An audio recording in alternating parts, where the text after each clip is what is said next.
Dr. Ayushi, Assistant Professor of Cvts, UNMICRC, Ahmedabad.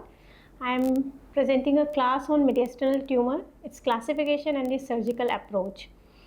So, in this class, we will get through anatomy of mediastinum, content of mediastinum, classification of mediastinal tumor, imaging techniques, diagnostic techniques, and surgical approach. Now, before going through this, what is mediastinum? Mediastinum is a chamber that is bounded by a thoracic inlet superiorly, diaphragm inferiorly, sternum anteriorly, and spine posteriorly. The pleural spaces bilaterally. So, there are two ways to define mediastinum. One is 4-compartment model. Another one is 3-compartment model. 3-compartment model is given by Shield and is more predominantly followed. In 4-compartment model, superior mediastinum includes all the structures from the thoracic inlet superiorly to an imaginary line that includes the lower edge of the manubrium and the lower edge of the 4th thoracic vertebra. And the boundary of the anterior and the middle compartment is the anterior pericardium. Whereas the border between the middle and the posterior pericardium is the posterior aspect of the tracheal bifurcation, pulmonary vessels, and pericardium. While in 3-compartment, all 3 compartments are bounded inferiorly by the diaphragm, laterally by the pleural spaces, and superiorly by the thoracic inlet. There is a diagram with a 4-compartment model in which a horizontal line is at the manubrium, sternal manubrium joint and posteriorly to the 4th thoracic vertebra. In 3-compartment model, it is that superior segment is included in all the 3 chambers. This for the 3-compartment model, this is a chest external lateral view in which the 2 black lines shown differentiating the anterior pericardial and the posterior ligament for defining the anterior part of mediastinum, middle mediastinum, and posterior mediastinum. There's similarly a color diagram with a blue of anterior mediastinum, yellow posterior, and orange posterior mediastinum. Content of anterior compartment are thymus, internal mammary artery, and the areolar adipose tissue. While the content of middle compartment syndrome is heart, great vessels, pericardium, trachea, proximal main stem, bronchi, vagus, phrenic nerve, esophagus, thoracic duct, descending aorta, and achaigus vein system. The content of posterior compartment are sympathetic chain, posterior portion of intercostal neurovascular bundles, thoracic spinal ganglion, and distal achaigus vein. In adult, another is mediastinal lymph node anatomy.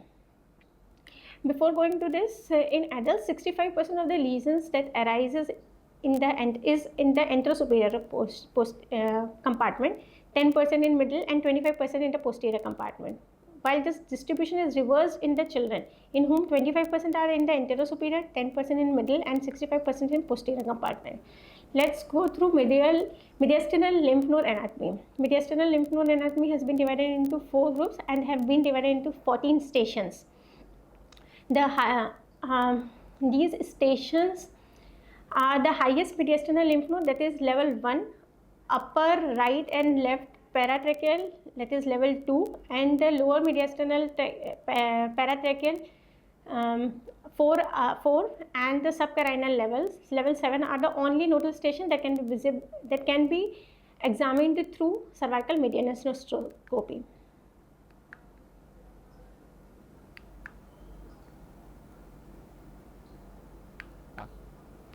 Anterior mediastinal mass. These include thymic tumor, germ cell tumor, lymphoma, substernal thyroid, hyperfunctioning mediastinal parathyroid, mesenchymal tumor, which include lipoma, fibroma, hemangioma, and lymphangioma. This image shows what all structures have been can present as an anterior mediastinal mass. Now let's go through all these mediastinal masses. Thymic tumor. The lesions of the thymus account for approximately 50% of the anterior mediastinal masses in adult, and these may include thymic hyperplasia, thymoma, thymic carcinoma, thymic neuroendocrine tumors, carcinoid, small cell carcinoma, thymic cyst, thymolipoma, and metastasis to thymus. Thymoma. These are epithelial neoplasm and most common primary tumor of the anterior mediastinum. Most of them are surrounded by fibrous capsule and may invade the surrounding structures. Metastasis is rare. Approximately 50% of the patients are asymptomatic, and the remaining patient may present with the local compression symptoms like pain, dyspnea, cough, and hoarseness. Histochemistry staining by cytokeratin aids in making the diagnosis because antibodies to the protein are present in 95 to 100% of the thymomas. Thymomas are classified in two ways. One is the MESOCA classification, another is WHO classification. MESOCA is on the basis of its invasion and has been divided into 1, 2, and 3 and 4, while WHO has classified according to the cell types, in which the medullary cell type has the best prognosis and the cortical one has the least favorable prognosis. This CT image is showing a thymus mass which is posterior to the sternal and anterior to aorta with a peripheral calcification around it. Now, systemic disease that are commonly associated with that thymoma are myasthenia gravis, cytopenia, non-thymic malignancies, hypogammaglobulinemia, SLE, polymyositis, rheumatoid arthritis, thyroiditis, Sjögren's syndrome, and ulcerative colitis. To investigate this, we should get with X-ray, in which there are two X-ray views. One is chest X-ray PA view and another one is lateral view. In X-ray, we can appreciate a widened mediastinum with loss of normal anterior clear space in the lateral film on the routine chest X-ray. It may be the first sign for the diagnosis. Other investigations which we proceed are CT scan, MRI, PET, alpha-fetoprotein, and beta-HCG and LDH. These are done to differentiate from other tumors like teratomas, germ cell tumors, and the final diagnosis is by biopsy. Another CT image is present, which shows a non-invasive thymoma, a well-circumscribed solid anterior mediastinal mass. The treatment of thymoma includes complete surgical resection along with complete thymectomy, neoadjuvant chemotherapy for aggressive thymomas, and neoadjuvant or adjuvant radiotherapy. The chemotherapy which is uses cisplatin. Myasthenia gravis, for surgical resection, myasthenia gravis should be preoperatively optimized medically before the surgery by the combination of cholinesterase inhibitors, steroids, gamma globulinemia, and plasmapheresis. We should also avoid intraoperative stress and avoid some drugs like iodinated radiographic contrast, aminoglycosides, to prevent myasthenia gravis crisis. Thymic carcinoma. These are rare invasive epithelial malignancies frequently associated with pleural and pericardial effusion. Chromogranin staining allows the differentiation between thymo and thymic carcinoid. This chromogranin is positive in thymic carcinoma. 5-year survival is poor, it is around 33%, and the treatment is multimodality approach, induction therapy, resection, and post-operative radiation. Thymic carcinomas, in which low grade include squamous cell, mucopyramidite, basaloid carcinomas. The high cells include sarcomatoid and clear cell carcinomas. Neuroendocrine tumor of thymus. These can be thymic carcinomas and small cell carcinoma of thymus. Thymic carcinoma, males are more frequently involved. 1/3 are associated with Cushing syndrome. Treatment is complete excision, but outcome is poor. In small cell carcinoma, these are very rare and extremely aggressive. Treatment is chemotherapy or radiotherapy. Germ cell tumor. The anterior mediastinum is the most common extragonadal location of germ cell tumor, which accounts for 15 to 20% of the anterior mediastinal mass. These can be benign or malignant. In chest X-ray, we can appreciate a chest X-ray PA view with a widened mediastinum. In CT also, we can appreciate a large area with a fat in it, with a large circumscribed area and posterior to sternum and with a fat in it. The teratoma can be mature or immature. Mature are well circumscribed, well defined, smooth, cystic. Teeth and bones are rare in that. Fluid is 90%, fat in 75%, and calcification in 50%. While immature Teratoma are malignant teratomas divided into seminomatous and non-seminomatous, nodular or poorly defined, fat in 40%, compression and invasion of the mediastinal structures, and they enhance on CT scan. Now, benign mediastinal teratoma. 60% of the mediastinal germ cell tumors, these are benign, and they are clinically present. They are asymptomatic or may present with cough, discomfort, pain. In children, they may present with airway compression. For investigation, we do a chest X-ray, again a mediastinal widening that is seen on chest X-ray. On CT scan shows a rare complex cystic mass with a solid component including fat and calcification consistent with the diagnosis of teratoma. In the absence of metastasis, the final differentiation between teratoma and teratocarcinoma can be made only by the pathologic review. The treatment is completely excision. Malignant mediastinal germ tumor. These are diffuse anterior mediastinal masses, frequently invade the surrounding structures. Male are more commonly involved. They can be seminomatous and non-seminomatous. And seminomatous may be embryonal cell, choriocarcinoma, York cell, and teratocarcinoma. Alpha-fetoprotein is mostly associated with York cell tumors, while HCG is associated with choriocarcinoma. So these patients should undergo an investigation for finding out the primary cause. So testicle examination with a USG of testicle in male is must. CT scan of chest, abdomen and pelvis along with the investigation of serum beta HCG, alpha fetoprotein and LDH level should be done. Needle biopsy. Treatment is for purely mediastinal seminoma, extremely radiosensitive, but today primary treatment is cisplatin based chemotherapy. For non-seminomatous, 3-drug chemotherapy is used, that is etoposide, ifosfamide and cisplatin. Lymphoma. Both Hodgkin and non-Hodgkin lymphoma can present as an anterior mediastinal mass, and the diagnosis of Hodgkin lymphoma is confirmed by the presence of Reed-Steinberg cell, and the diagnosis and the characterization of non-Hodgkin lymphoma are both microscopic as well as on cell surface marker. So clinical history and biopsy with a flow cytometry will be diagnostic. Another anterior mediastinal mass is substernal thyroid and an ectopic thyroid tissue. Substernal thyroid or enlarged thyroid may be palpable in most of the cases. Chest X-ray may show a tracheal deviation as is seen in this X-ray. Substernal goiter treatment, thyroid resection by the cervical approach or partial sternal treatment is for thyroid resection by the cervical approach or partial sternal split.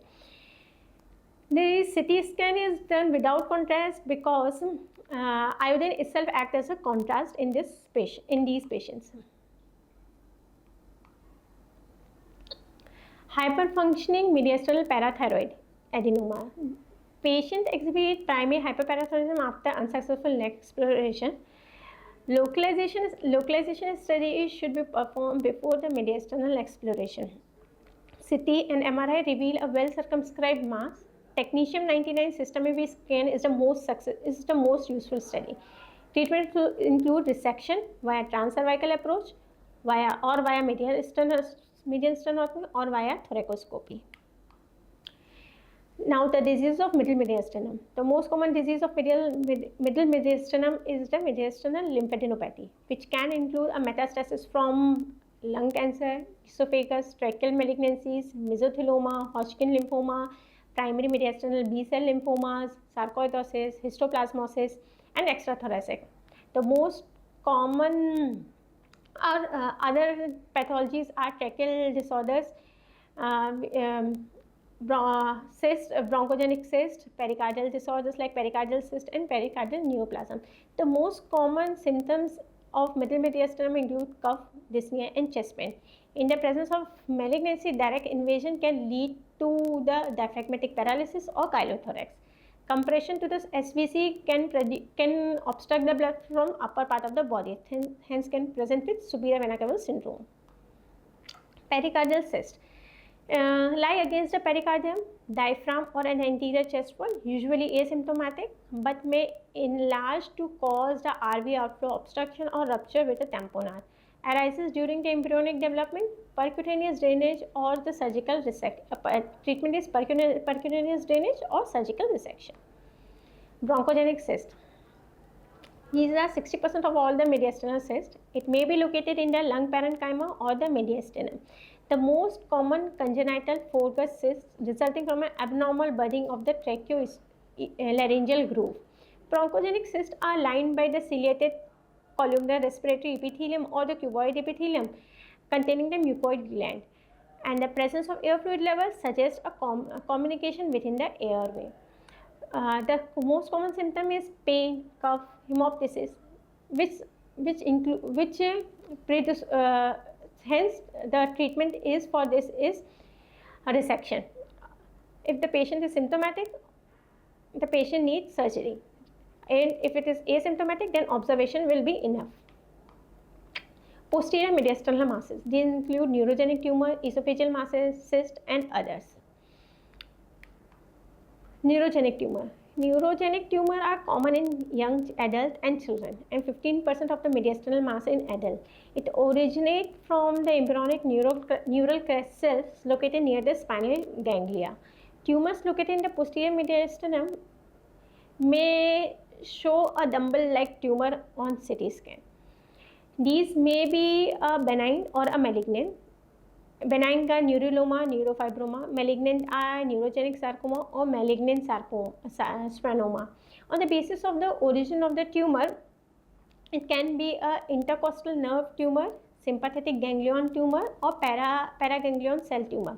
From intercostal nerve tumor, they are as neurofibroma, neuruloma, neurofibrosarcoma, or neurosarcoma. For sympathetic ganglion tumor are ganglioma, ganglioneuroblastoma, and neuroblastoma. For paraganglioma, they are pheochromocytoma. Neurofibroma and schwannoma. Schwannoma is neuroleoma. So neurofibroma and schwannoma, they both are the mediastinal neurogenic tumor that arises from the intercostal nerves. They are benign and slow growing. Neurofibroma are homogeneous and non-encapsulated, while schwannoma is heterogeneous with cystic degeneration and are well capsulated. Occurs in third and fourth decade. Most of these patients have almost 30 to 35% are associated with neurofibromatosis type 1, which is a autosomal dominant disorder caused by the mutation in neurofibromin gene found on chromosome 17. Already told, these tumors can present as a dumbbell-like feature on CT. Neuroblastic tumors. Neuroblastic tumors are the tumors that arises from the sympathetic ganglion. They are clubbed as neuroblastoma, ganglioneuroblastoma, and ganglioneuroma. They are together clubbed and they are known as neuroblastic tumor. Ganglioneuroma usually manifests as a benign tumor composed of ganglion cell and nerve fibers. Ganglioneuroblastomas are both mature and immature ganglion cells and have intermediate malignant potential somewhere between the ganglioneuroma and neuroblastoma. Neuroblastomas are highly malignant tumors that occur in young children and infants, and the majority of these tumors are found more than 75% of them occur in the children younger than 4 years of age. On histological examination, these tumors are composed of a small, round, immature cells organized in a rosette pattern, and these tumors are highly invasive for neuroblastoma. The symptoms at the time of diagnosis are usually cough, fever, dysphagia, chest pain, or sometimes Horner syndrome. Neuroblastomas can present as at stage 1, which is non-invasive, for which surgical resection is only enough. Stage 2, for which followed by surgical resection, we need a post-operative irradiation. Stage 3 and stage 4 requires multimodal treatment, including debulking, radiation therapy, chemotherapy, and second look operation. Children with younger than 1 year of age tends to have an excellent prognosis. In older children, poorer prognosis is directly proportional to the age. This is a This is an image of ganglioneuroblastoma with a chest X-ray, widened mediastinum. On lateral image, posteriorly mass mass is there. On CT scan, paravertebral cystic mass is there. On MRI, it is enhancing. It is non-enhancing. And intraoperative postulateral thoracotomy, the intraoperative image is shown. Esophageal masses, they can present with neoplasm, esophageal cyst, diverticula, hiatal hernia, megaesophagus, and esophageal varices. Gastroenteric cyst. These are esophageal duplication cyst or periesophageal cyst. May involve middle mediastinum or posterior mediastinum. On histology, these are duplication cysts that are lined by non-keratinizing squamous, ciliated columnar, gastric, or small intestinal epithelium. Hence, technetium 99 scanning can be used to found the ectopic gastric mucosa. They are asymptomatic or patient may present with respiratory compromise, but presence of gastric mucosa in it can lead to perforation of esophagus. Diagnosis is by esophageal ultrasound, CT scan, and contrast study helps. Now, how to differentiate it with bronchogenic cyst? That the presence of two muscle layer in esophageal cyst, while bronchial glands or bronchial cartilage in bronchogenic cyst. Resection is a therapy of the choice, and the observation may be best approach for asymptomatic clearly cystic lesion. Other mediastinal marks include lymphoma, infection like tuberculosis for paravertebral masses, descending thoracic aneurysm, Castleman disease, angiomyolipoma, extralobular pulmonary sequestration, and neuroendocrine carcinoma. Now, how to approach mediastinal mass in general? There are few questions. Is the mass actually in the mediastinum or is it in lung? Is the mediastinum, if it is in mediastinum, then in which compartment? And what is the differential diagnosis of the mass? So, starting with the history, most of them are asymptomatic. And now the symptoms may include post-obstructive airway compression, which may lead to post-obstructive pneumonia, dysphagia, paralysis, hoarseness due to recurrent laryngeal nerve palsy,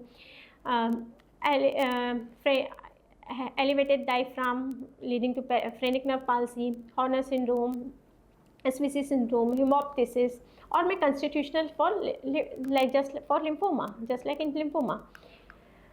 These are in sum of all the mediastinal masses which we have learned till now. Now, history is very important, as chills and night sweats are consistent with lymphoma, and more for lymphoma than with thymoma or other germ cell tumors. Lab investigation like alpha fetoprotein and beta SCG for anterior mediastinal mass, catecholamines and urinary VMA levels for posterior mediastinal mass for pheochromocytoma. Now, approach for tissue diagnosis. For tissue diagnosis, we have percutaneous needle biopsy, CT guided, mediastinoscopy, anterior mediastinostomy, and now we will discuss each of them. And when to examine the mediastinal lymph node.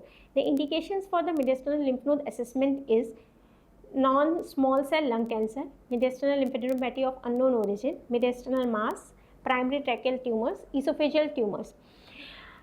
All the three approach for tissue diagnosis have few limitations, like mediastinoscopy can only give us idea of second level, fourth level, and seventh level. For more lymph node assessment, we need another type of diagnosis, another diagnostic modality. So, starting with mediastinoscopy. How does we proceed with mediastinal? It is about 225 mm with a 2.5 centimeter transverse incision, spaced 1 centimeter above the manubrium. The first platysma and sternothyroid muscle are divided. Peritracheal fascia incised, and a dissection plane is made between around the trachea. The diagram shows the same. The first diagram showing how the incision is made on platysma and sternothyroid. The second is when we do thyroidema vessel and the thyroid thyroid vasculature comes in way, and we divide them electively. And the above picture shows how to make a plain paratracheal. Another method for needing a tissue is anterior mediastonomy, and this is made by making a transverse incision 15 mm from the midline, about 4 cm over the third intercostal space, and the intercostal space muscle incised and costal cartilage left intact. Internal memory electively divided, and for right-sided we go to the level of paratracheal lymph nodes between the SVC and ascending aorta, while on the left side we go up to the subaortic fossa. The first diagram, the uppermost diagram shows a 1.5 cm incision on the third intercostal space, and the second on that shows how intercostal muscles are being divided. Below that, internal memory artery is electively divided, and on the extreme right, on the right and the left, what all the lymph nodes can be accessed are being shown. Now, for therapeutically, how to manage these tumors, let's begin with anterior mediastinal mass thymoma. So thymectomy by the median sternotomy, the upper thymic poles are being identified and are traced all the way to the thyrothymic ligament to ensure that complete dissection and all fatty tissues between the phrenic and the way down to the diaphragm is included in the dissection. This often includes pleura, pericardium, and in more aggressive tumors, the innominate vein, which is being then reconstructed, the superior vena cava, and the lung. Another one is transcervical thymectomy. These are done for small thymus tumor, which is around 3 to 4 cm. For this 5 cm curvilinear incision made on jugular node, and the surgeon view from the head of the table shows the ligated upper thymic poles retracted anteriorly, while the branches into the thymus from the innominate vein are being controlled. The other ones are thoracoscopic thymectomy. The concern that inadvertent breaching of the tumor capsule at the time of thoracotomy would facilitate the spread of the tumor. Other is robotic thymectomy. These are These are used for small non-invasive thymomas. Now, for other middle mediastinal or the posterior mediastinal masses can be approached to anterior transcervical approach, which include an incision along the anterior border of the sternocleidomastoid meadow. A posterior vertebral approach and posterolateral thoracotomy is used for the posterior mediastinal masses, and this can be used by resecting a posterior segment of one or more of the ribs entering the retropleural plane and leads to the posterior mediastinum. This is a diagram showing a video-assisted thoracoscopy removing the posterior mediastinal mass. Thank you.